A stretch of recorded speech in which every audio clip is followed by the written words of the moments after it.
নমস্কার বন্ধুরা, সবাই কেমন আছেন? আশা করি আপনারা সকলেই ভালো আছেন। তো আজকে আমি অনেক দিন পর ভিডিওতে আসলাম। তো আজকে আমি কৃষি ভাইদের জন্য একটি বিশেষ সতর্কবাণী বলছি। যারা আপনারা জমিতে কীটনাশক সার ব্যবহার করেন অথবা যারা বিশেষ করে জমিতে ঘাস মারা ওষুধ ব্যবহার করেন, স্প্রে করেন, এটা আপনারা কখনোই স্প্রে করবেন না। কীটনাশক করেন সে ঠিক আছে, কিন্তু জমিতে কখনো ঘাস মারা ওষুধটি ব্যবহার করবেন না।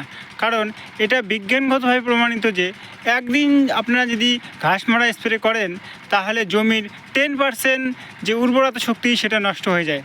তো এইভাবে যদি আপনারা অনবরত জমিতে ঘাস মারা দিতেই থাকেন, একদিন দেখবেন আপনার জমি ঠিকই থাকবে কিন্তু আপনার জমিতে কোনো ফসল উৎপন্ন হবে না।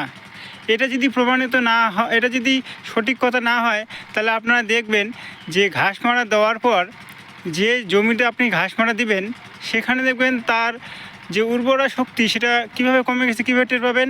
যে দেখবেন ওই জমিতে আপনার ফসল অনেক কমে গেছে, আর পাশের জমিতে যেখানে আপনারা ঘাস মারা দেননি ওই পাশের জমিতে দেখবেন যে আপনার ফসল অনেকাংশে বেশি হয়েছে।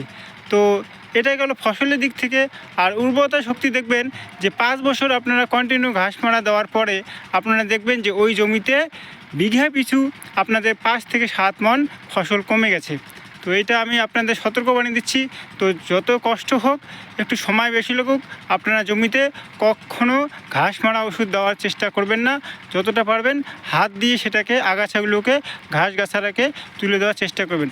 তো আপনাদের কাছে, সবার কাছে আমার অনুরোধ, জমিকে ভালো রাখতে হবে, সারা জীবন খেতে হবে।